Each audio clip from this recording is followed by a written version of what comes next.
comigo. Senhor, ó Senhor que é o Deus Criador, maravilhosamente Criador, o Senhor que criou os céus e terra, o Senhor que cria uma nova história nas nossas vidas, o Senhor que é o Rei.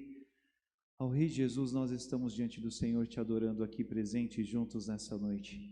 E enquanto, ó Pai, abrimos a Tua Palavra, enquanto estudamos ela, nós queremos, ó Pai, que o Teu Santo Espírito governe todo o nosso ser e coração, toda a nossa mente, ó Pai. Revista-nos, ó Pai, de entendimento, de sabedoria e abra, ó Pai, os nossos corações, ó Pai. Tire de nós toda e qualquer distração para que não tenhamos, ó Pai, nenhum fragmento, ó Pai, do nosso ser que não venha perceber aquilo que o Senhor quer dizer.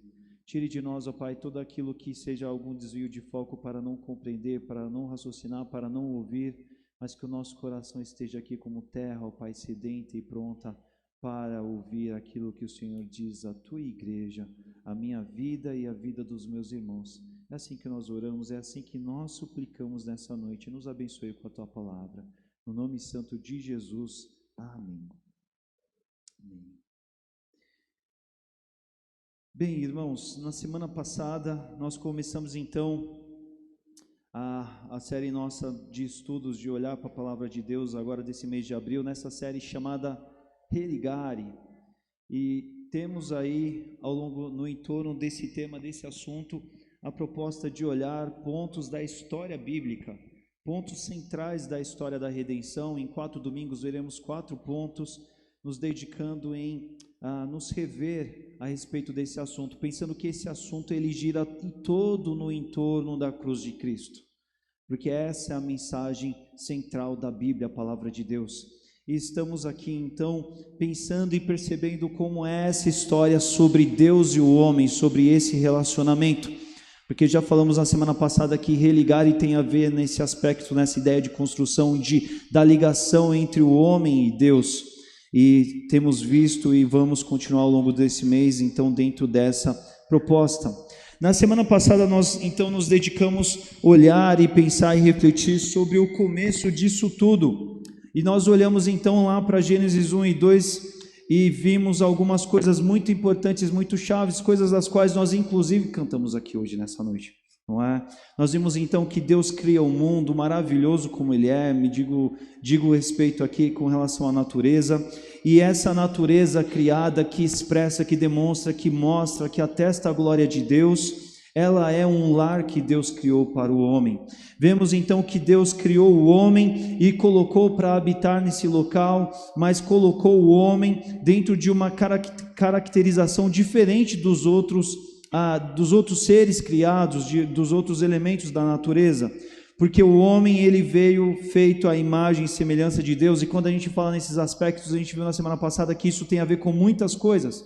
Isso tem a ver com o aspecto relacional, do qual Deus nos fez relacionais para relacionarmos entre nós, mas principalmente nos relacionar com Ele. Tudo isso para experimentar, para presenciar, para se deparar o tempo todo com a presença dEle, e se deparar com a glória dEle, se relacionando com Deus, ser uma ocasião, uma oportunidade de nós adorarmos a Deus o tempo todo. E isso ser algo que pudesse então nos conceder um estilo, uma proposta, um padrão de vida efetivo o tempo todo, nos levando a se render diante do Senhor, percebendo a glória, se encantando com ela, com gratidão, com reconhecimento, se prostrando em dizer obrigado, Senhor, pelo fato de Tu, Senhor Deus, existir na nossa vida. Foi essa a proposta de Deus. Deus fez uma vida perfeita para o homem, longe do pecado, longe da dor, longe do distanciamento. Esse é o capítulo 1 da história que nós vimos na semana passada. Mas hoje nós vamos para o capítulo 2 desse relato, e nós vamos falar quando então acontece a ruptura dessa história. Porque nós lemos na semana passada que Deus tudo assim o fez, mas Deus deixou ali uma árvore ali no jardim do Éden. E essa árvore presente no jardim do Éden significava para aquele homem escolha. Havia ali escolha para o homem diante ali do seu cotidiano de vida ali. E quando a gente fala sobre essa entrada do pecado, nós estamos falando exatamente sobre esse episódio. Não é? Nós vamos falar hoje sobre esse ponto número 2, que é assim, o homem que é perfeito, que foi criado, que foi colocado nesse lugar perfeito também para viver, se relacionando, adorando, reconhecendo, presenciando a glória de Deus. ele então sofre uma ruptura dessa história na medida em que o pecado entra na história da raça humana. E eu vou falar uma coisa, nós vamos hoje conversar então sobre esse assunto, sobre a queda, e o fato é que esse não é um assunto que agrada as pessoas. As pessoas não gostam de falar sobre pecado. Esse é um assunto incômodo, esse é um assunto indesejado, este é um assunto evitado, porque falar do pecado tem a ver com falar das nossas falhas, tem a ver com falar com quem nós muitas vezes vivemos coisas das nossas vidas, coisas que não são acertadas. E principalmente o homem em toda a sua história nunca gostou desse assunto, a gente pode entender assim, mas nesse nosso tempo, nesses nossos dias, isso é maior. Porque nós vivemos num tempo da história, num tempo da sociedade, em que nós podemos entender que é um tempo humanista, ou seja, o homem está no centro da história, o homem é o centro das atenções, o homem ele é supervalorizado, existe uma elevação do entendimento do homem. E quando você tem o homem no centro da história, mais ou menos assim, o que o homem, no sentido geral, genérico, claro, está sempre de olho e pensando em viver e experimentar em tudo do que tem a ver com a vida dele, são coisas que, de alguma forma, agreguem aquilo que ele quer ouvir, aquilo que ele quer experimentar, aquilo que ele quer saber. Então, falar de pecado não é uma coisa que agrade, não é uma coisa que seja, vamos dizer assim, popular. E a grande realidade, gente, do nosso tempo é que muito pouco se fala sobre pecado. E quanto menos se fala, o grande problema é que quanto menos se fala de pecado, é como se de alguma forma o pecado não existisse. É como se o pecado ele não estivesse presente no nosso meio. Ou às vezes a gente tem uma forma errada de tratar o pecado. É como se houvessem ali algumas grandes 4, 5, 6 coisas críticas que essas sim são pecado, mas as outras passam. As outras a gente meio que deixa passar, a gente se descompromete, não é? E quando eu digo isso com relação ao homem comum, mas muito mais também com relação a dentro da igreja. Hoje em dia nós estamos vivendo dias em que muitas igrejas não estão realmente falando sobre pecado porque não agrada o homem, causa estranhamento, causa incômodo, o pessoal não quer falar disso, o pessoal não quer ouvir falar disso, né? Mas o fato é que a Bíblia fala sobre o pecado. E se a Bíblia fala sobre o pecado, nós temos que falar sobre o pecado. Se a Bíblia vai contar a história do pecado, nós precisamos entender essa história do pecado que aconteceu lá atrás.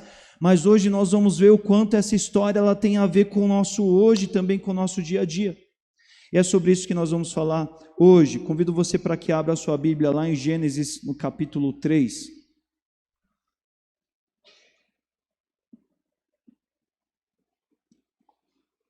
Comecinho da Bíblia, Gênesis no capítulo 3. Semana passada nós passamos por vários versículos do capítulo 1 e 2. Hoje a gente vai cobrir Gênesis 3 de 1 a 13, uma leitura aqui corrida que eu farei, depois irei aos pontos do texto, farei uma leitura na NVT, mas é o que está aqui para nós hoje, esse texto que ele vai falar justamente sobre o relato da queda, da história do pecado do homem e da mulher, quando acontece na primeira vez o chamado pecado original. Leio aqui a partir do versículo 1 que diz assim, acompanhe na sua Bíblia. O pecado do homem e da mulher, é o título na NVT. A serpente era o mais astuto de todos os animais selvagens que o Senhor Deus havia criado. E certa vez ela perguntou à mulher, Deus realmente disse que vocês não devem comer do fruto de nenhuma das árvores do jardim? Então a mulher responde, podemos comer do fruto das árvores do jardim, respondeu a mulher. É só do fruto da árvore que está no meio do jardim que não poderemos comer. Deus disse, não comam e nem sequer toquem no fruto daquela árvore. Se o fizerem, morrerão. E aí a serpente vai responder, é claro que vocês não morrerão.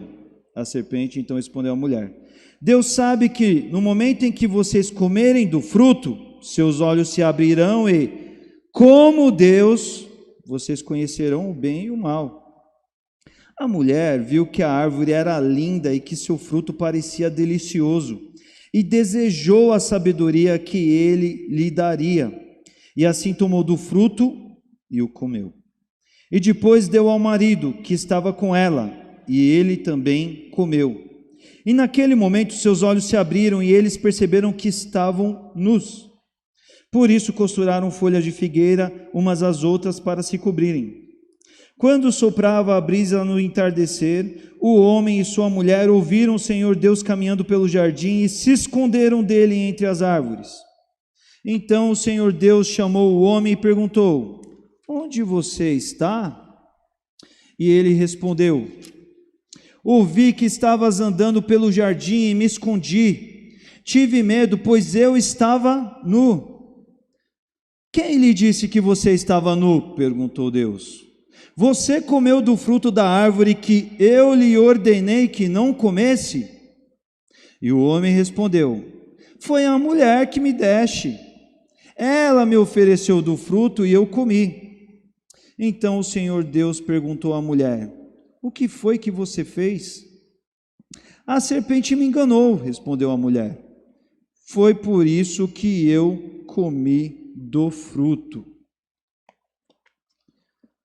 Esse relato bem conhecido da palavra de Deus vai contar então essa história o relato da entrada do pecado no mundo. E eu vou aqui comentar primeiramente as chaves aqui do que a gente vai entender nesses versículos, para depois a gente passar pelos pontos. Quem é a serpente que primeiramente aqui o texto ele vai nos falar, que ele chama a serpente? A serpente, irmãos, é o tentador. Não é? O que acontece? O tentador, o inimigo, é Satanás. Satanás usou a serpente como uma plataforma para dialogar ali com a mulher. Você pode depois conferir os textos de João, Evangelho de João 8,44, Romanos 16,20, 1 João 3,8 e Apocalipse 2,9, são textos que vão fazer uma menção a essa ocorrência aqui da qual Satanás usa a serpente para dialogar com a mulher.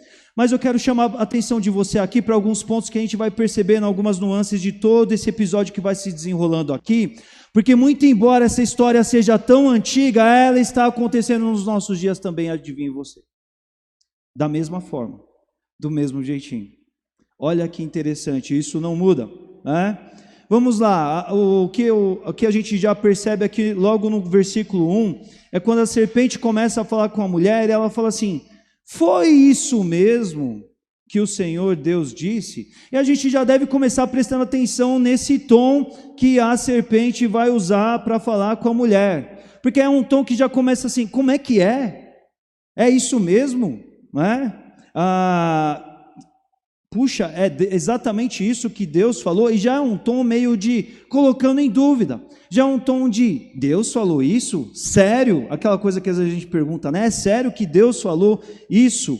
Né?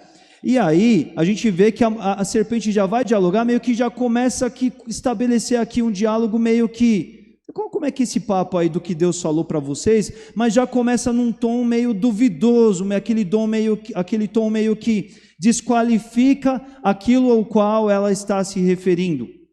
Mas ela não apenas agrega um tom, como ela força a barra na informação. Por quê? Porque o que ela vai perguntar para a mulher: é isso então que Deus falou, que vocês não podem comer de nenhum fruto das árvores que estão no jardim? E não foi nada disso que Deus falou. Muito pelo contrário, a gente viu na semana passada que Deus falou assim: olha, homem, desfrute de tudo, está tudo aí, só tem uma árvore, só tem um fruto, o resto está tudo à sua disposição. Mas a mulher, a serpente, ela faz essa provocação meio que assim, chamando para conversa, sabe? Meio assim, vamos botar para conversar? Então aquela forçada de barra que dá aquela provocada de: olha, eu quero que essa conversa dure muito, porque se ela for objetiva, eu não vou ter chance de enganar. Então aquela coisa, quer dizer que então Deus chegou e falou assim: uau, não coma de nenhuma árvore, de nenhum dos frutos aí que estão no jardim, não é? Com sutileza, com audácia, para armar uma armadilha, para estabelecer aquilo que a gente também chama de uma arapuca, uma captura para a mulher, não é? E aí a gente vai ver a partir do versículo 2 e 3, então a mulher respondendo, a mulher entra no diálogo com a serpente, né? E aí ela fala assim: não, o que na verdade Deus disse é: não comam do fruto que está no meio do jardim, nem toque nele. E se você estava comigo aqui na semana passada, a gente leu junto, Deus não falou essa história de não tocar no fruto, é ou não é? Deus falou com Adão, a ordem foi dada a Adão e era para não comer. Mas isso aqui a gente já vê que tem uma informação mais aqui de nem toque nele, não é? Aqui a gente vê Eva então retransmitindo uma informação que ela recebeu de Adão, porque foi Adão que recebeu aquela instrução, aquela orientação. Mas com algo a mais, o que a gente pode inferir aqui? O texto ele não dá uma explicação sobre isso, mas o que a gente pode inferir aqui? Adão, como perfeito que era, como alguém que não experimentava pecado, ele que andava em santidade, já tinha entendido que ele tinha que fugir da aparência do mal. E falou assim: mulher, vem cá, eu tenho que te atualizar sobre algumas informações aqui do nosso território aqui. Tá tudo liberado, mas só tem uma árvore, só tem um fruto que não é para comer. Não vamos nem tocar nele, porque não tem a ver com a vontade de Deus, porque não é o querer de Deus. Não é? A gente tem que pensar aqui num tempo aqui em que não havia o pecado, não havia o mal, e Adão que transmite essa ideia para Eva. Eu faço muito confortavelmente essa inferência de dizer que houve um zelo de assim, olha, não vamos mexer com esse fruto aí, porque não é de fato aquilo que o Senhor Deus deseja para a gente. Mas aí é a hora que a serpente continua a conversa com a Eva, ela fala assim: não, certamente vocês não morrerão. E esse certamente que ela vai dizer aqui tem a ver com, não é muito bem assim. Deus não foi muito claro com vocês, na verdade, né? É como que, olha, sabe o que é? É que Deus às vezes ele pega meio pesado com vocês. Na verdade, esse Deus aí, ele é meio exagerado às vezes. Esse certamente aí, ele leva uma carga de assim, olha, Deus não foi muito legal nessa história, ele falou que vocês vão morrer, né? Não, vem comigo que eu vou te explicar como é que é na verdade. Não leva em conta o que Deus disse, não, deixa que eu vou te explicar aqui, Eva, qual que é a deixa. E aí no versículo 5 ela diz: olha, Deus sabe que no dia em que vocês dele comerem desse fruto, os seus olhos se abrirão, e vocês, como Deus, serão conhecedores do bem e do mal. E aqui a serpente entra como uma meia-verdade, porque ela diz aqui que os seus olhos serão abertos, e é verdade, tanto é que isso aconteceu. Só que ela conta uma parte que não é verdade, porque ela diz assim, vocês não morrerão, porque aqui o que Deus tinha dito era justamente a morte espiritual, né? Ela usa aqui uma meia-verdade para colocar aqui em xeque aqui com a Eva, não é? E até aqui a gente precisa entender que até esse momento o homem, ele na santidade, na perfeição que ele vivia, ele tinha o conhecimento do bem, mas ele não tinha o conhecimento do mal. E aqui a serpente, então ela começa a usar um argumento de curiosidade para instigar o quê? A mulher ao pecado, porque a curiosidade de tem mais, você não conhece, você não está sabendo, Deus está escondendo o jogo de você, mulher, não é? Chamando a atenção da mulher para ela querer conhecer algo que ela não conhecia, não é? E é disso então que a gente vê que a serpente está falando aí. No texto hebraico, esse conhecer que o texto traz aí não é um conhecer simplesmente de saber, mas é um conhecer no nível mais profundo.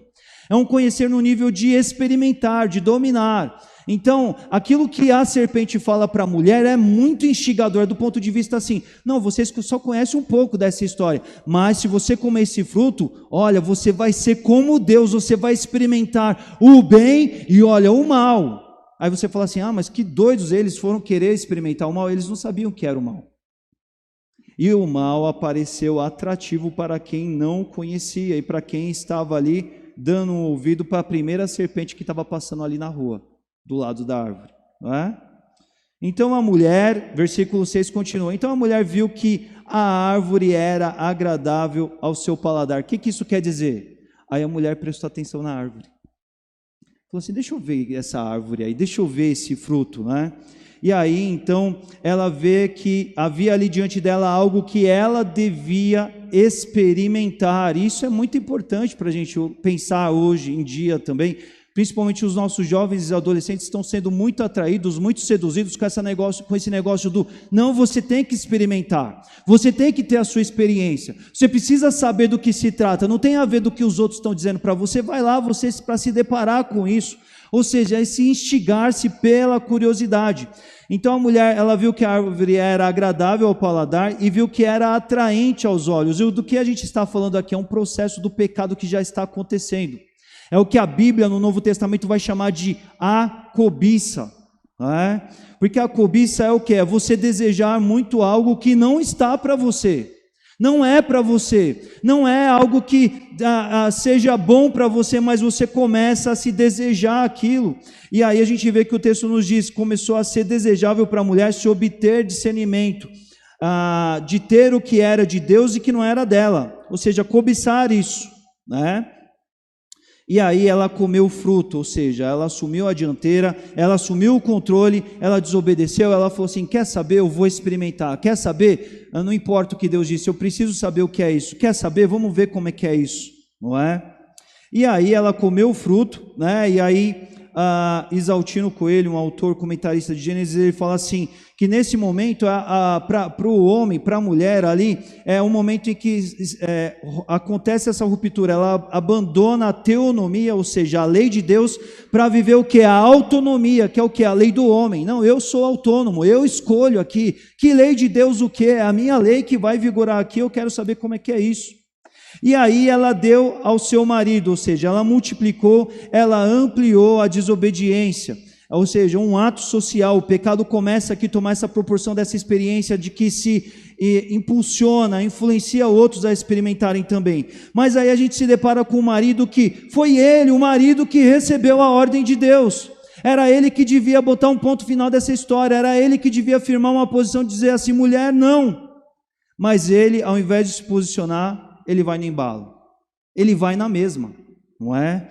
E aí, se ele foi, é porque ele estava no mesmo barco, porque o texto diz que daí a mulher pegou, tomou o fruto, comeu e deu ao marido, ou seja, o marido estava na área. O marido não estava no diálogo ali com a serpente, mas ele estava por perto, ele ouviu tudo e ficou tão seduzido pela história de conhecer mais, tal como a mulher, é por isso que ambos foram na mesma experiência. É por isso que não é justo falar que a culpa é da mulher, tá? Os homens têm umas brincadeiras às vezes que é totalmente desqualificada, né? Brincadeiras, né? Claro. Mas assim, jamais, os dois estiveram ali e o homem muito mais, porque o homem recebeu a ordem expressa de Deus. Mas é ele que, ao invés de fazer o seu papel de liderança, de líder, de dizer não, recebemos do Senhor, o Senhor que nos deu um lar, o Senhor que me deu você, o Senhor que me deu família, o Senhor que tem feito tudo por nós, vamos obedecê-lo. Mas espera aí, como é que esse negócio de ser igual a Deus? Como é que esse negócio aí de a gente ter a nossa autonomia e a gente ser o Deus da situação, a gente dizer as regras, a gente dizer o que a gente vai fazer de fato? Não é? E no versículo 7 então vai mostrar que os olhos se abrem e eles então começam a perceber algo, o quê? Eles começam a perceber que o que estava certo na verdade ficou errado, porque é isso que o pecado faz.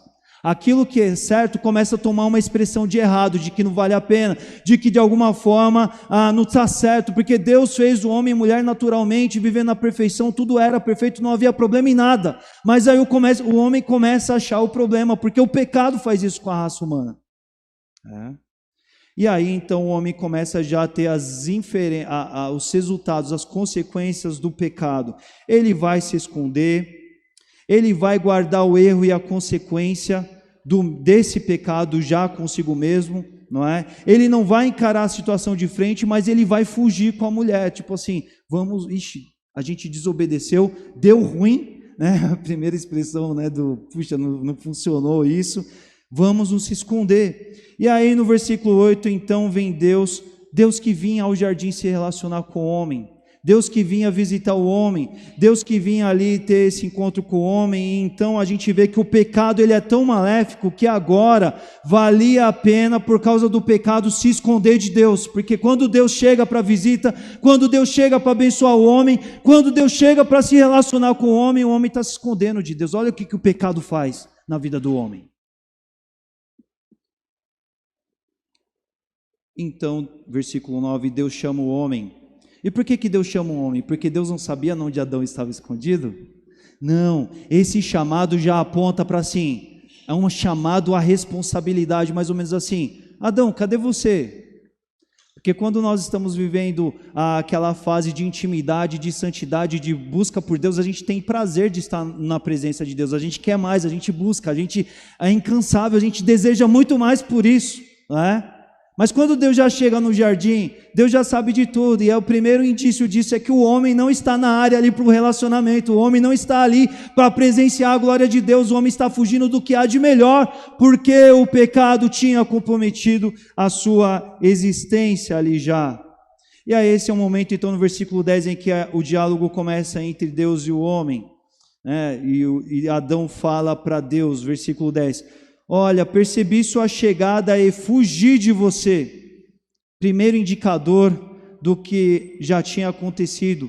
Segunda frase, fiquei com medo. E aqui a gente já vê um homem que já está impactado por conta da falta de Deus, porque o perfeito amor tira o medo. Mas quando o medo vem, é o quê? É um medo que existe e acontece porque você está em autonomia, porque você está caminhando conforme as suas próprias pernas, porque você está experimentando que a sua própria lei não está submetida à lei de Deus. Fiquei com medo, porque estava nu, ou seja, ele começa a ter uma consciência maculada, comprometida, e nisso tudo, Deus já sabia do que tinha acontecido, mas as palavras do homem só atestam o que o homem acabava de ter experimentado. E aí por isso, Senhor, me escondi. Versículo 11, Deus, quem te disse que você estava nu? Você comeu do fruto da qual eu lhe proibi comer? E a gente vê como nosso Deus é, né? Nosso Deus é aquilo que o pessoal chama, é papo reto, responsabilidade direta, não é? Você fez aquilo que eu falei para você não fazer, Adão, não é? E Deus está se dirigindo para Adão, porque foi Adão que recebeu a ordem. Era sobre Adão que estava a responsabilidade maior. Fala assim, Adão, você comeu do fruto? E aí então, versículo 12 e 13, a gente já começa a ver em cadeia os efeitos da queda. Como? A responsabilizar o outro pelas próprias falhas.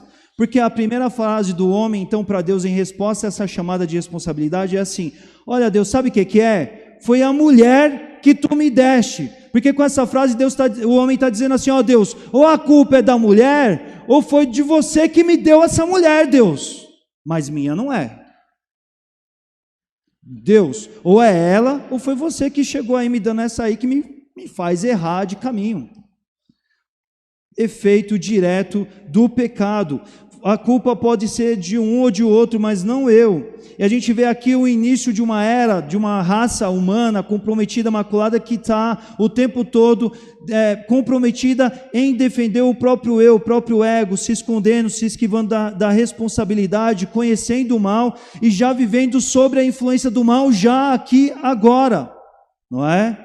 E a mulher, então, ela, da mesma forma, ela fala assim, não, Deus, quando ela é indagada, ela diz assim, então, Deus, foi a serpente que me enganou, ou seja, eu também não tenho culpa nessa história, Deus, a gente é tudo inocente aqui, Pai, né? Também sobre essa influência do mal. E aí a gente vê que no versículo 14, Deus ele não pergunta nada para a serpente, porque Deus não tinha dado ordem nenhuma para a serpente. A serpente ela é um elemento estranho aqui no relato todo, e Deus está responsabilizando diretamente quem tinha falhado, não é? Deus tinha o questionamento ali para quem tinha sido chamado à obediência, para o homem, e era esperado e requerido a obediência do homem. Igreja, quando a gente fala então e pensa e reflete sobre pecado, a gente precisa se lembrar que o que significa pecado? Pecado é errar o alvo, é o significado de pecado. E aqui no episódio, a desobediência a uma instrução, a uma orientação que foi dada é o pecado, porque o alvo para o homem da santidade, o homem da perfeição era, Adão, está tudo à disposição, mas o teu alvo só não desrespeita uma única ordem, é aquela árvore, é aquele fruto, Adão. Não é? E é uma obediência que não foi atendida. A gente costuma olhar todo esse episódio aqui, a gente costuma geralmente a definir apenas uma falha aqui, como se o grande problema fosse o fruto, o conteúdo do fruto. Mas a leitura nos mostra que, na verdade, o que tem a ver exatamente nesse episódio todo é um pacote de ações e atitudes que se desenrolam e que tem a ver com essa desobediência, que uma coisa já começa a desencadear e chamar para outra. E esse episódio todo ele é muito funcional, irmãos, e eficaz também, porque por mais antiga que seja essa história, a gente vai ver e vai perceber nos seus detalhes que ela acontece o tempo todo, todos os dias próximos de nós também. Mudam-se os elementos, os atores, os componentes da trama, mas é a mesma história. E Muitas vezes as pessoas até brincam, falam dessa questão de que, puxa, o mundo está caído, o mundo está de mal a pior por causa de Adão e de Eva, mas não se tratam deles, tratam-se do homem que, quando faz a opção pela desobediência, ele vive essa tragédia do pecado, e nós devemos pensar nisso. E é por isso que nós vamos então olhar alguns pontos aqui, que resumem bem esse assunto todo. Primeiro ponto, que resume essa história da experiência do pecado, que eu quero chamar a atenção aqui para você, com você. Dar ouvido à conversa errada. Simples assim. Porque tudo começa com uma conversa que não deveria acontecer, simples assim. E vai pensando que tudo aquilo que eu vou dizer a respeito a esse episódio está acontecendo o tempo todo conosco nos nossos trâmites, nos nossos dia a dia também. A gente já vê que o tom usado pela serpente, aqui a sutileza, indicando e apontando na sua pergunta, já começa a criar um clima de descrédito para Deus. É aquele sério mesmo que Deus falou isso, não é? E a mensagem, a conversa, o assunto, ele tem essa essência torpe de forçar na informação para capturar a pessoa para a conversa, porque se no nosso dia a dia, se na realidade do texto houvesse uma objetividade, não haveria falha, mas o enredo que muitas vezes promove o pecado, promove o engano, que leva pessoas ao pecado, é esse enredo da conversa fútil, da conversa despretensiosa, mas que na verdade vai chegar sim a uma pretensão. Essa forçação na informação é algo que captura e vai botar alguém para conversar, mas uma conversa que nem devia acontecer, não é? E a gente vê um outro aspecto aqui, que o indagado, então, ele começa com essa informação, com esse discurso, com essa conversa, e ele fica instigado, que é, no mínimo, a esclarecer a pauta, mas isso é uma isca para capturar aquele que está sendo abordado para a conversa. E no nosso dia a dia isso acontece muito. Na verdade está botando para conversar, para fazer daquela pessoa um alvo. E a conversa então prossegue. A gente vê aqui a mulher tratando aqui com uma serpente que sai falando próxima a ela, uma coisa que tinha a ver com a realidade do homem para com Deus. Uma conversa de fórum íntimo, algo particular, algo que tinha a ver com a sua vida particular. A mulher tipo assim, encontra com a serpente falante no meio da rua lá e vamos conversar. E quantas vezes isso acontece também, ou não é? Não é? Conversas mal estabelecidas, que se conversam e são colocadas diante de pessoas que às vezes precisavam estar na situação de estar conversando coisas com as pessoas, coisas com você, não é? E a gente vê então que a conversa prossegue, o assunto persiste. Então, nesse aspecto, a mulher conta ali algo que tinha a ver com o que ela e o marido tinham conversado, não é? E ela dá os detalhes ali, e por mais que houvesse ali até um zelo do qual ela faz questão de registrar, por mais que ela coloque aquilo ali, por outro lado, leva esse aspecto também de ela não fugir da aparência do mal do outro lado. Por quê? Porque é uma confiança de que assim, não, eu posso conversar todos os assuntos, não tenho problema em dar os detalhes, não tenho problema eu abrir um assunto tão sério aqui num fórum comum, aqui particular, porque eu garanto isso aqui, eu garanto nessa conversa aqui, não tem problema nisso. E então acontece o quê? A gente vê a figura da mulher ser crédula na primeira informação errada, meia verdade ou papo furado que aparece. Apareceu lá, o Deus tinha criado tantas coisas ali para o homem, Deus tinha feito tudo, Deus se relacionava com o homem, mas aí aparece aquela serpente e é dado o maior crédito àquilo que ela estava dizendo, não é?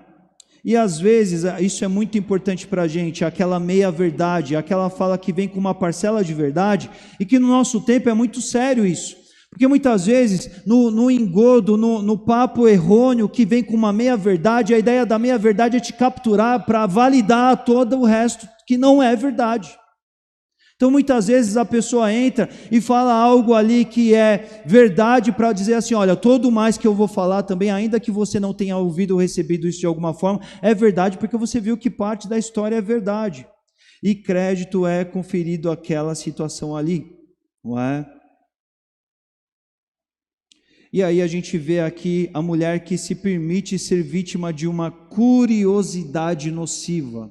Quantas vezes o pecado ele atrai, ele compromete justamente pela curiosidade, aquela medida de achar que, puxa, tem algo que eu preciso saber, tem algo que assim, o que a palavra, a instrução bíblica diz para mim não é o suficiente, deixa eu entender, deixa eu ouvir, deixa eu saber com as minhas próprias forças, com o meu próprio entendimento, deixa eu compreender do que se trata aí, não é?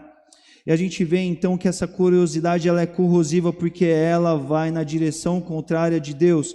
E tudo isso acontece em meio ao contexto de uma conversa errada. A gente vê aqui. Segundo ponto que eu quero chamar a tua atenção: se fazer vítima do pecado.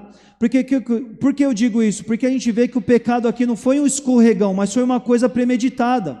Foi um processo decidido, foi um processo pensado, foi um processo considerado que acontece aqui. Não é? E acontece esse pecado quando o quê? Quando a mulher presta atenção no que ela não deveria prestar atenção.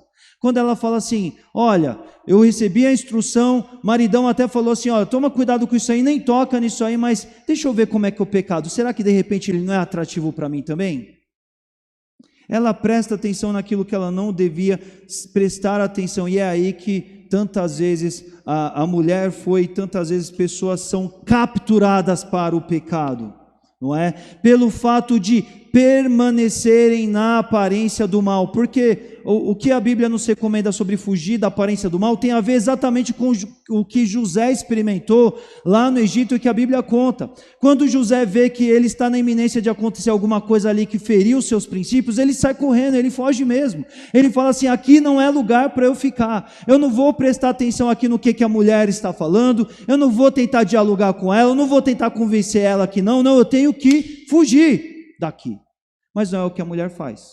A mulher ouve, pensa no que a serpente fala e começa a olhar para o fruto, não é? E aí o que começa a acontecer, o que se desencadeia, é uma autoentrega, não é? Que é algo ruim, porque começa, na medida que a mulher começa a se encantar com o fruto que é agradável ao paladar, começa a acontecer aquela desistência de resistir.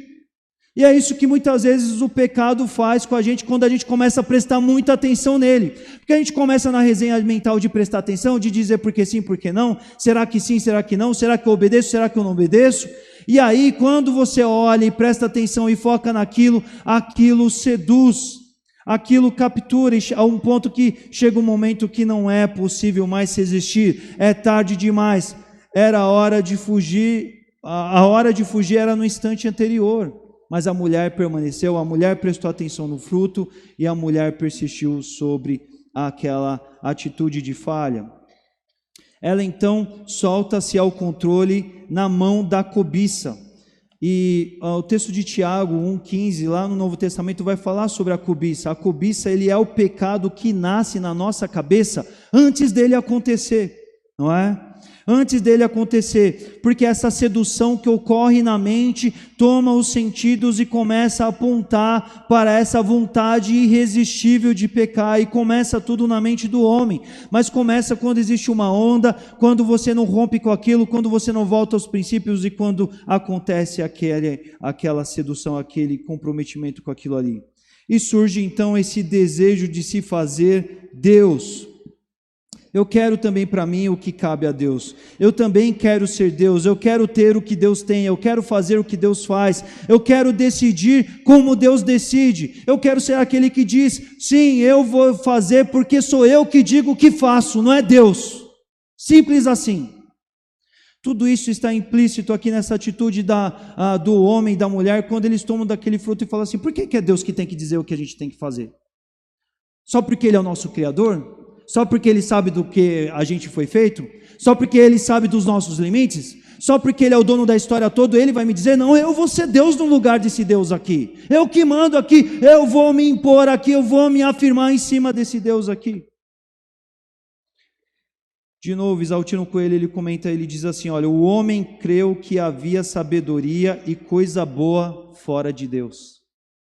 E quantas vezes existem pessoas no nosso dia a dia que estão acreditando na mesma mentira? A Bíblia está escancarando em letras garrafais o princípio, a obediência, a direção do que é bom para o homem.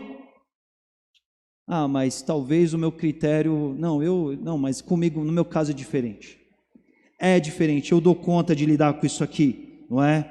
E aí eu quero lembrar aquele texto da Bíblia lá de Provérbios 16, 18, que diz que o orgulho precede a queda. O orgulho de falar assim, que Deus o quê? Sou eu que vou dar essa cartada aqui, sou eu que vou falar o que vai acontecer aqui, sou eu que vou falar o que eu vou obedecer a minha própria vontade, do que nada para Deus o quê? O orgulho, quando eu cresce e aí diminui Deus nas nossas vidas e fala assim, para que um Deus? Eu vou ser o meu próprio Deus, o meu ego vai mandar aqui. Terceiro ponto que eu vou abordar aqui hoje tem a ver com adotar, aceitar a efetivação do pecado, que nas palavras da Bíblia se chama a iniquidade. Por quê? Porque todo pecado que não é reconhecido como pecado, todo pecado do qual não se é arrependido, todo pecado do qual não se confessa, sabe qual que é o resultado dele? Ele vai gerar mais pecado. Ele vai atrair mais pecado, é pecado sobre pecado, é o que a Bíblia chama então de iniquidade, é a intensificação do pecado, é a entrega ao pecado, é a continuidade do pecado, é a racionalização do pecado. Você começa a jogar um jogo mental para justificar o porquê que você tem que pecar, porque você tem que se render àquilo lá. E aí o grande problema da racionalização do pecado é que chega uma hora que peca-se uma vez, peca-se de novo, chega uma hora que o pecado não faz mais diferença, existe uma falta de sensibilidade ao pecado e começa-se a viver com o pecado, e é isso que já começa a acontecer aqui nesse nosso episódio. A gente lê Gênesis 3, a gente acha assim, e eis que houve um grande pecado, homem e mulher tomaram o fruto e comeram, e este foi o pecado. Que nada, comeram o pecado, já foram se esconder de Deus, já começaram a sentir um medo, já começaram a dar um jeitinho, já começaram a culpar um ou outro, já começaram a falar que Deus não era o suficiente, ainda era o culpado daquela situação. Deus, ó Deus, você é o culpado aqui, porque você me deu uma família para eu ser feliz, foi bom demais me deparar, me encontrar aqui com a mulher, mas você é um grande culpado, Deus. Percebe aqui a cadeia de pecado? Porque quando o homem pecou, ele não olhou e falou assim, olha só o que dá quando eu desobedeço a Deus, preciso encontrar Deus para pedir perdão, para me arrepender, para falar, Pai, me perdoa porque eu te desobedeci. Não. Ele vai dar um jeito de se esconder, ele vai dar um jeitinho, ele vai se justificar, ele vai falar que a culpa é da mulher, a culpa é de Deus, ele vai criar uma trama de situação aqui, não é? E a gente vê que então isso começa a acontecer aqui, é o que acontece no nosso episódio aqui já, não é? A mulher come o fruto e reparte o pecado adiante, ela já começa a exercer má influência, mas é uma má influência do qual o homem se faz vítima e vai de bandeja, tipo assim, nessa eu vou fácil, porque qualquer coisa eu falo que a culpa é da mulher, né? Vamos dizer assim, a gente poderia dizer assim, né? Mas não, essa sequência que eu ilustro aqui foi uma ilustração, claro, porque o homem ainda não tinha comido, mas assim, é aquela situação do qual o homem vai de bandeja, ele quer participar, porque muitas vezes o pecado acontece assim, é um outro que está pecando, mas você está olhando lá e está seduzindo, está sendo seduzido pela vontade de pecar também, vendo o outro pecar, ao invés de ser a responsabilidade, a posição que você precisa exercer sobre a vida dele. Então, vendo as consequências, eles querem então dar um jeito na situação, eles se escondem de Deus, eles se esquivam da responsabilidade direta, eles nem se dão ao trabalho de responder, de assumir. Por quê? Porque eles já estão cheios de orgulho, aquela vontade de ser Deus já tinha brotado dentro deles, já estava tomando as minúcias do ser, já estava corrompendo a sua natureza, e eles então atribuem a culpa um para o outro, se fazendo vítima, responsabilizando os outros, pecado, pecado, pecado, e tudo isso então nós chamamos queda, abismo que chama outro abismo, coisa que o homem por si só não dá jeito, e é por isso que nós precisamos de um Salvador, porque essa história, meus irmãos, ela acontece o tempo todo. Irmãos, nós precisamos falar do pecado, nós precisamos falar de pecado, sim. Precisamos ser conscientes do pecado, porque eles nos distanciam de Deus, assim como desde o início, como nós vimos aqui hoje. E a todo momento essa história se repete exatamente como ela se repete. Isaías 59:2 vai nos dizer que são as nossas... Isaías dizendo ao povo, olha, são as iniquidades de vocês que separaram vocês do seu Deus, e os pecados de vocês esconderam de vocês o rosto dele, e é por isso que ele não os ouve. Porque é isso que o pecado faz. O pecado promove o distanciamento de Deus. O pecado faz se esconder de Deus. Você tem noção do que é isso? Se esconder daquele que mais ama você, daquele que quer o teu bem, daquele que é o nosso Criador. É isso que o pecado faz o tempo todo. E essa história, ela se repete, a história da conversa errada, a história do envolvimento do pecado no processo todo, e essa história de se envolver com a continuidade do pecado. Nós vemos nesses pontos aqui, mas quantas histórias erradas têm acontecido, ou já aconteceram, ou estão para acontecer nas histórias da nossa vida, por meio de pessoas que são colocadas, ou vêm para justamente provocar um engano na nossa vida. Acontecendo na mesma medida, com um engano, com um tom que vai colocar em xeque a credibilidade de Deus, que vai desconstruir o que Deus disse, vai usar elementos de verdade e de mentira para construir um caminho de erro para você. E tantas vezes essas pessoas estão sendo ouvidas. Pessoas param e falam assim: se eu escuto Deus ou eu escuto qualquer um que está aí, que surgiu no meio da rua? E na medida que se envolve com o pecado, vai se experimentando o pecado e a continuidade do mesmo. Desde Adão, desde a queda, o homem recebeu as consequências dos seus atos. É o que Romanos 3:23 diz: todos pecaram e separados estão da glória de Deus. Semana passada nós vimos, Deus criou o homem para algo lindo, para experimentar, para viver, para conviver com a glória de Deus, algo grande, algo maravilhoso, para fazer Ele adorar todos os dias, para perceber o quanto Deus era bom, o quanto Deus é marcante, o quanto Deus é especial na vida dele. Mas é isso que o pecado faz, o pecado distancia, o pecado afasta, o pecado derruba o homem da presença de Deus. Todos pecaram e destituídos, derrubados, caídos estão da glória de Deus, e é por isso que nós precisamos sim de um Salvador. Fomos separados de Deus, fomos separados do propósito original, é por isso que nós temos refletido sobre essa importância de ser religado a Deus por meio da pessoa de Jesus. A semana que vem a gente vai ver isso no detalhe, como estilo de vida. Mas é por isso, volto a dizer, que a Bíblia diz que não há um justo sequer. Sabe por quê? Porque dia após dia, essas conversas erradas, esse envolvimento com o pecado, essa continuidade no pecado volta a acontecer nos nossos cotidianos, gente. Não é Adão e Eva lá, é você que está lá. E a grande pergunta, a grande indagação, o grande porquê é como que você lida com esse tipo de situação. Diante de tudo que se desenrola, como que você se comporta diante das conversas que surgem, das conversas que vêm com um tom errado. É isso mesmo que Deus disse? É isso que falam lá na sua igreja? Ah, você acredita na Bíblia? Sério? Ah, mas a Bíblia então ela crê, ela acredita dessa forma? Como é que é? A Bíblia fala que não pode? A Bíblia fala que você tem que pagar todos os impostos? A Bíblia fala que você tem que ter um namoro santo, certo? O quê? Casado com uma pessoa para a vida inteira? Sério? Sem pular a cerca? Nunca mesmo? Nossa, como a Bíblia é chata, né? Nossa, como essa Bíblia ela é dura, né? A natureza da meia-verdade e do engano. Ninguém nunca vai chegar e vai falar assim: é sério que a Bíblia ensina isso para você? Que o bom casamento experimentado com alguém do Senhor na sua vida é bênção, vai marcar, vai impactar a sua vida para o resto da sua vida, você vai glorificar a Deus de ver o que Deus fez na sua vida? É sério que a Bíblia fala isso? A gente não percebe esse tipo de conversa. Porque quem quer causar engano na sua vida, quem está sendo movido ali por um inimigo da sua vida, para te derrubar, para te afastar da presença de Deus, ele vai jogar sujo com você. Mas tantas vezes, pessoas e pessoas, crentes e crentes, estão dando ouvido a esse tipo de assunto, a esse tipo de conversa. Para o primeiro que surge, sem nenhum tipo de credibilidade, a pessoa tira de cena aquilo que Deus disse, aquilo que Deus esclareceu, aquilo que Deus registrou, aquilo que Deus deixou marcado aqui, e começa a pensar no que qualquer um está dizendo. Por qualquer motivo que seja. Meias verdades.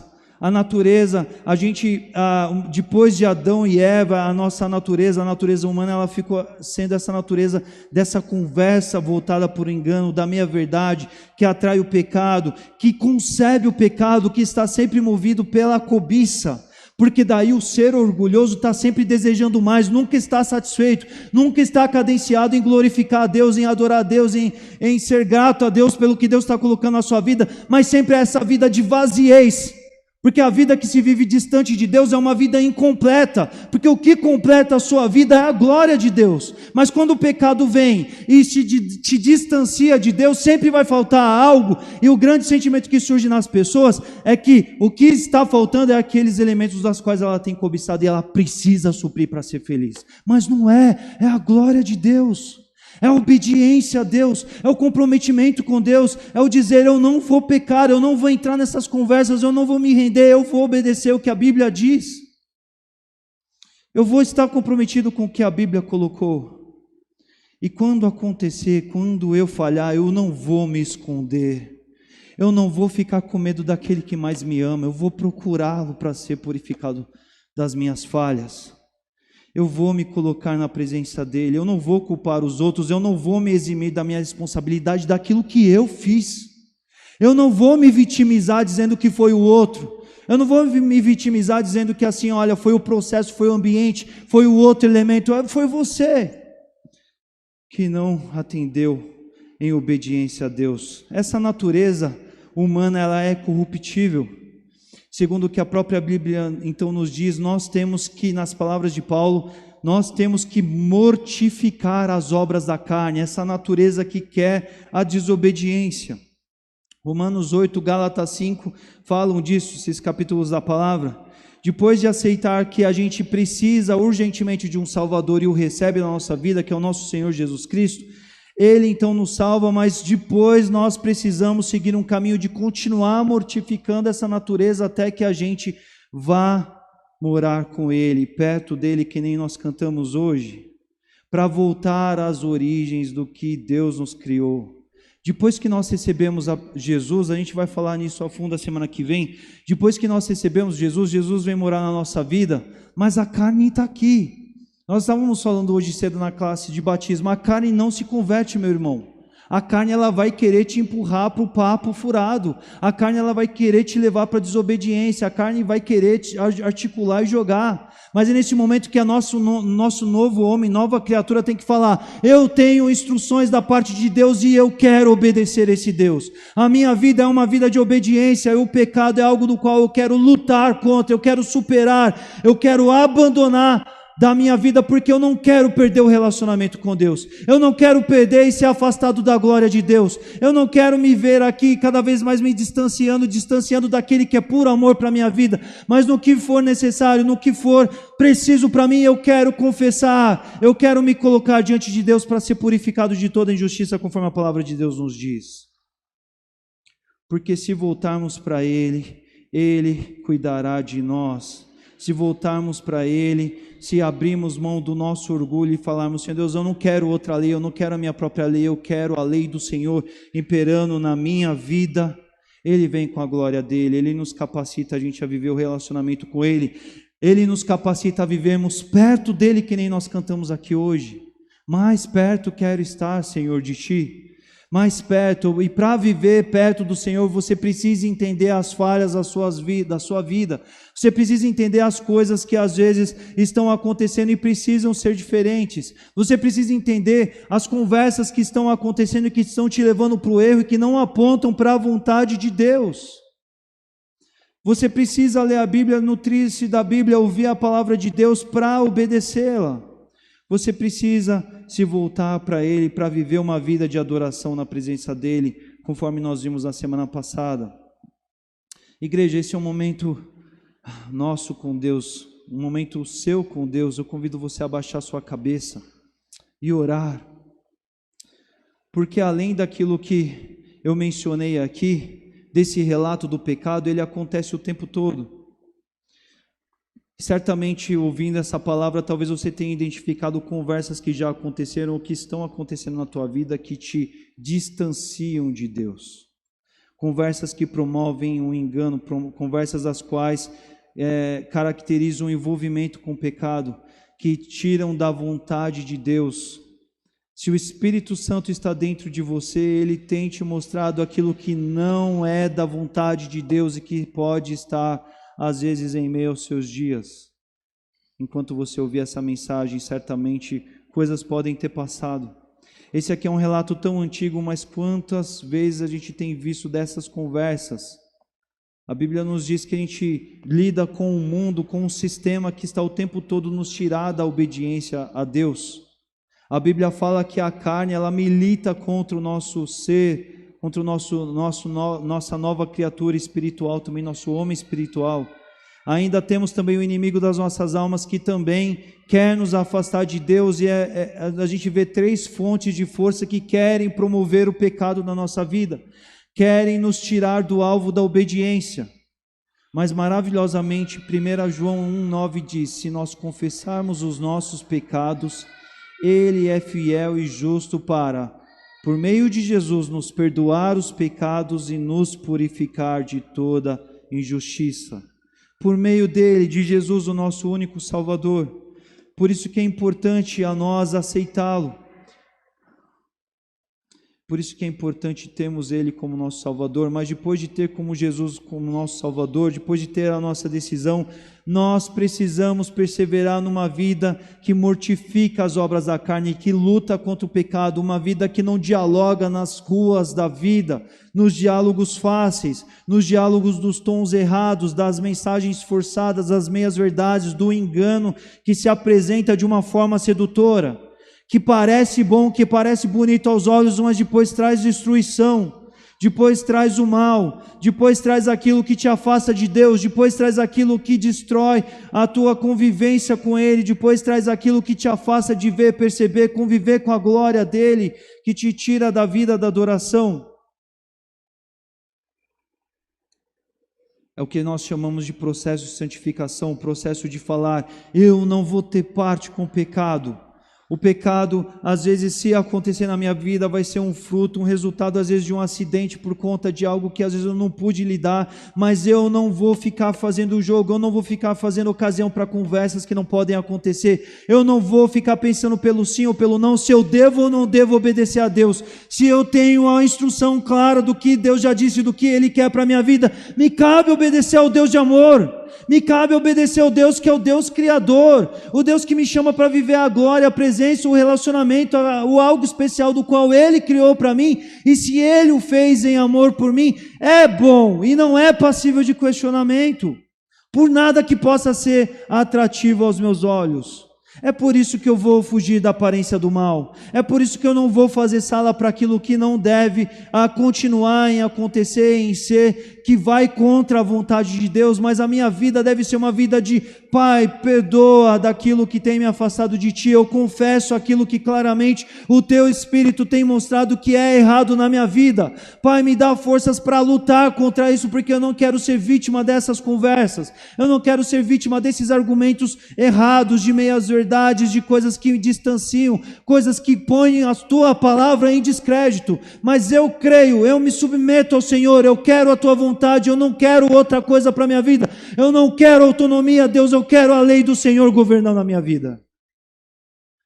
É disso que nós estamos falando: viver na graça, viver debaixo de Jesus Cristo, viver debaixo da cruz, viver rendido a Ele, viver entregue para Ele, essa vida de voltar a ter o relacionamento com Ele, essa vida de voltar a ter a experiência da glória, a vida de voltar a viver a adoração, a gratidão, a satisfação nele, porque você já entendeu que sem Ele não há salvação, e o pecado definitivamente é uma coisa que não vale a pena para a sua vida. E você fala: eu não quero. Eu me arrependo, Senhor, eu confesso, eu não vou mais me esconder de Deus. Meus irmãos, essa noite não é uma noite para você se esconder de Deus. O Espírito Santo está aí falando com você. O Espírito Santo, enquanto a palavra é aberta, enquanto a palavra é anunciada, você raciocina. O Espírito Santo, se Ele mora em você, Ele te mostra do pecado, da justiça de Deus, daquilo que vai contra o querer de Deus. E se essa resenha está acontecendo no interior do seu coração, é um tempo para você confessar.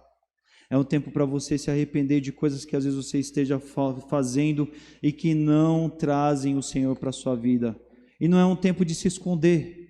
Fingir que não está acontecendo é se esconder. E não produz a bênção e da glória, da restauração de Deus na sua vida. Entenda que você não vai conseguir persistir numa vida, numa caminhada de dia após dia, levando com você um pecado de estimação. Não existe pecado de estimação, não existe nível de tolerância. Não existe algo com o qual você possa conviver que não comprometa o todo, mas o Senhor, Deus dos exércitos, é o Deus do todo. Ele é o Senhor de todas as coisas. Temos falado aqui pelas manhãs dos nossos domingos, é a vida do tudo entregar para Ele, porque entende que não pode faltar de Deus em nada na nossa vida, em nenhuma instância da nossa vida. E não pode haver coisas da qual você queira esconder de Deus, porque não vale a pena viver vida nenhuma, coisa nenhuma fora de Deus, fora da vontade de Deus. Não vale a pena viver em meio ao medo da desobediência. Não vale a pena viver a vida do pecado, a vida do vitimismo, de argumentos que às vezes a carne tenta colocar no seu coração, querendo dizer do porquê que você precisa fazer coisas, do porquê você precisa corresponder a certas coisas, do porquê você precisa. Isso é o jogo da desobediência, é o jogo do não submeter à vontade de Deus, mas a vontade de Deus, a lei de Deus, ela é boa, ela é perfeita, é agradável, ela está aqui para nós seguirmos, para nós obedecermos, para a gente experimentar o relacionamento com Ele, para a gente se religar com Ele em todas as nossas atitudes, em todas as áreas da nossa vida, em todas as questões que envolvem o nosso cotidiano. Entendendo que Jesus veio para nossas vidas, Jesus não veio para as nossas vidas para nos dar salvação e permitir uma vida torta, não. Jesus, ele veio para te trazer para o reino da luz.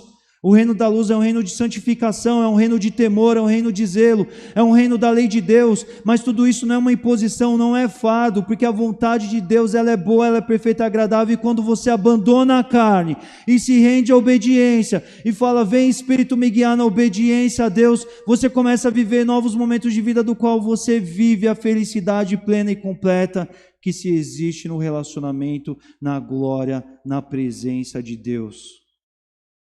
E é isso que o Senhor quer de todos nós. Esse é um tempo do qual nós estamos aqui olhando, pensando, precisamos mais e mais voltar ao centro da nossa essência, daquilo que Deus nos criou, e Deus nos criou para a sua palavra. Deus nos criou para o relacionamento. Deus nos criou para estarmos perto dEle. E entenda, meu irmão, o pecado, todo, qualquer pecado, te afasta dEle. Irmão, é importante você entender que pecado vai chamar mais pecado para a sua vida. É por isso que o Senhor Jesus não quer mas nenhum deles presente. O Senhor, nosso Deus, não quer iniquidade nas nossas vidas, mas como nós cantamos aqui, alvo mais que a neve a gente é quando a gente é lavado no sangue de Jesus, mas é um compromisso que se faz para uma vida de se buscar essa pureza, essa santificação, essa dependência, esse compromisso de viver a santidade de Deus. E meu irmão, quando a santidade de Deus está na nossa vida, ela traz uma alegria que nada nesse mundo, pecado nenhum, por mais sedutor que seja, pode trazer para as nossas vidas. Você sabe o que eventualmente a palavra de Deus possa te ter confrontado nessa noite. E a minha oração por mim e por você é que nós nos rendamos ao governo da lei de Deus sobre as nossas vidas, ao governo da obediência, ao governo da santidade, ao governo do relacionamento, ao governo do querer bom, perfeito e agradável de Deus, que só produz o que é bom para nós. Precisamos disso, estamos aqui para isso, estamos buscando o Senhor por causa disso. É nessa ideia, nesse sentido que nós vamos orar. Religare. Deus nos chama para estarmos em ligação com Ele, e o pecado afasta, o pecado distancia. Mas nós estamos aqui para dizer não ao pecado. Nós estamos aqui para dizer, somos da luz, vamos viver pela luz, vamos buscar a luz, porque a luz é boa, porque a santidade é agradável, porque o querer e a lei de Deus são perfeitos e devem ser desejáveis para nós o tempo todo. Ore comigo, meu irmão. Meu Senhor Deus e Pai, nós estamos aqui na Tua presença, abrimos a Tua palavra e percebemos, ó Pai, que ela sempre é tão atualizada. Aqui, ó Pai, na origem de tudo, ó Pai, nós vemos, ó Pai, um homem que vive um processo de desobedecer, mas isso não é nada antigo, ó Pai, porque o caminho é o mesmo. Tudo tem a ver com o obedecer ou desobedecer ao Senhor. E Pai, vez por vez, sempre na história da humanidade nós temos visto que toda vez que o homem se rende e se presta ao orgulho, toda vez que o homem busca autonomia, toda vez que o homem busca a lei própria, toda vez que o homem quer escolher o que ele quer fazer, como ele quer fazer, e ele abre a mão do querer de Deus, Pai, ele se dá mal. Pai, ele se arrebenta na vida, Pai. Pai, ele se destrói, porque o Senhor não nos criou para viver na obediência, mas o Senhor nos criou para viver no Senhor, na Tua presença. O Senhor é a bondade, e todas as vezes que nós saímos da Tua vontade, é um passo contrário da bondade, é um passo para o mal, é o caminho reverso. Cada atitude errada, cada pecado assumido, cada pecado consentido, cada sedução rendida, Pai, nos distancia do Senhor, Pai. E tantas vezes a história persiste, Pai. Os diálogos continuam, Pai, diálogos que não produzem, ó Pai, a Tua vontade, o Teu querer em nós, mas diálogos capciosos que argumentam, que raciocinam no objetivo, ó Pai, de promover justificativa para que se peque. Justificativas que querem dizer que vale a pena o pecado, quando ele nunca vale a pena, porque não vale a pena viver distante do Senhor, Pai, não vale a pena viver separado do Senhor, não vale a pena viver longe da santidade, Pai, não vale a pena viver longe da glória, não vale a pena viver longe do relacionamento com o Senhor, Pai, não vale a pena. E tantas vezes, ó Pai, o mundo, o inimigo das nossas almas, ó Pai, a nossa carne quer criar atrativos para que a gente te desobedeça. Mas aqui, Pai, diante da Tua palavra aberta, Pai, enquanto igreja do Senhor, ó Pai, enquanto povo que Te adora, enquanto povo que professa e canta, que quer estar mais perto do Senhor, mais e mais e mais de Ti, nós entendemos que para que isso aconteça, o pecado tem que desaparecer da nossa vida, Pai. O pecado precisa ser algo em extinção da nossa vida, Pai. A santidade deve ser um alvo desejável, preferível, buscado para as nossas vidas, ó Pai, porque é na Sua vontade, é na Sua graça, é na Sua lei que existe a felicidade plena, ó Pai, daquilo que o Senhor nos criou para viver, Pai. Tira o engano, Senhor Deus. Tira, ó Pai, das nossas mentes, ó Deus, o raciocínio que tantas vezes quer raciocinar para consentir, para permitir, para esconder, para guardar, mesmo que por trás de camadas de medo, ó Pai, mas para querer de alguma forma reter aquilo que deve ser abandonado, Senhor. Tira, ó Pai, no nome de Jesus, Pai, que a Tua luz inunde cada coração aqui, ó Pai, a luz do Espírito Santo mostrando tudo o que há de errado no meio do Teu povo, Pai, no aspecto individual, no dia a dia coletivo, lá quando ninguém vê, Pai, quando as telas dos computadores estão somente para cada um de nós, quando o controle remoto está ali ligado, quando as negociações estão sendo feitas, quando as conversas estão sendo tratadas longe, ó Pai, de qualquer um que possa, ó Pai, criticar, que haja no Teu povo o temor de saber que está na Tua presença, ó Pai, e saber que estando na Tua presença se quer obedecer, se quer viver o reino, se quer fazer a Tua vontade, se quer estar comprometido com isso e jamais longe disso, Deus. Promova, Pai, no nosso meio o Teu reino, a Tua vontade mais e mais, por meio dessa consciência cristalina, ó Pai, do que precisa ser retificado nos nossos caminhos, Senhor Deus. Nós não queremos, ó Pai, fingir de conta que os pecados não existem, não, se eles existem, eles precisam ser tratados, Pai. Se existe pecado, precisa haver arrependimentos, ó Pai, precisa haver uma mentalidade de Cristo, Pai, na vida dos Teus servos, não uma mentalidade, ó Pai, que busque justificar atos, palavras, atitudes, comportamentos, desistências, ó Pai, jamais, mas que haja no Teu povo a mente de Cristo, a mente que quer Te obedecer, a mente que quer estar totalmente submissa ao Senhor, submissa à lei de Deus, buscando o Teu querer, haja o que houver, custe o que custar, Pai. Porque senão a nossa vida cristã será uma mentira, Pai. E o Senhor é o Deus da verdade. O Senhor é o Deus daquilo que é bom. O Senhor é o Deus daquilo que é agradável. O Senhor é o Deus daquilo que é perfeito. A Tua glória, nada pode substituí-la, nenhuma sedução, nenhum erro, nenhum caminho errante, nenhum caminho de desvio, Senhor. E traga-nos para nós a consciência da luz, a consciência de estar rendido aos Teus pés para Te obedecer. Um alvo de todo dia, Pai, um comprometimento contínuo de dizer: eu não quero viver longe disso, eu não quero viver a parte disso, Pai. Eu não quero fingir de contas como que se na minha vida não existisse pecado, mas eu quero reconhecer cada um, porque cada um deles pode ser caminho para novos pecados e mais pecados, e todos eles, ó Pai, dos menores aos maiores, afastam-nos do Senhor. Mas não, Senhor, nós cantamos aqui hoje, Senhor Deus, mais perto quero estar, meu Deus, de Ti. Queremos abandonar mais e mais qualquer fresta de pecados nas nossas vidas para estarmos perto do Senhor, porque estar perto do Senhor é bom demais. Estar perto do Senhor, estar perto da glória, estar no relacional com o Senhor é tudo que precisamos. Não queremos outra vida, Pai. E clamamos, ó Pai, para que o Senhor nos dê uma vida de santidade poderosa na Tua presença.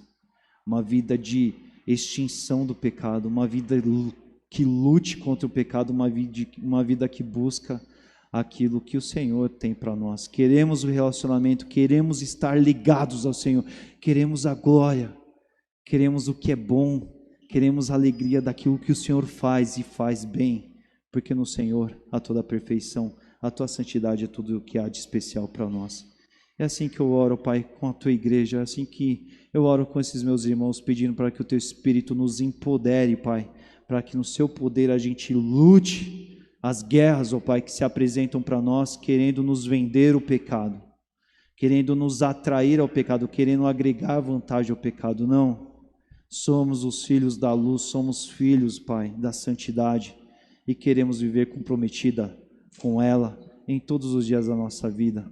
Traga a mentalidade de Cristo para a mente do Teu povo, Pai, uma mentalidade que se renda ao Senhor, uma mentalidade que Te obedeça, uma mentalidade que dá crédito e todo crédito somente à palavra de Deus, somente à lei de Deus, porque é só no Senhor que há a verdade que nos configura, que nos dá sentido, que nos preenche na vida.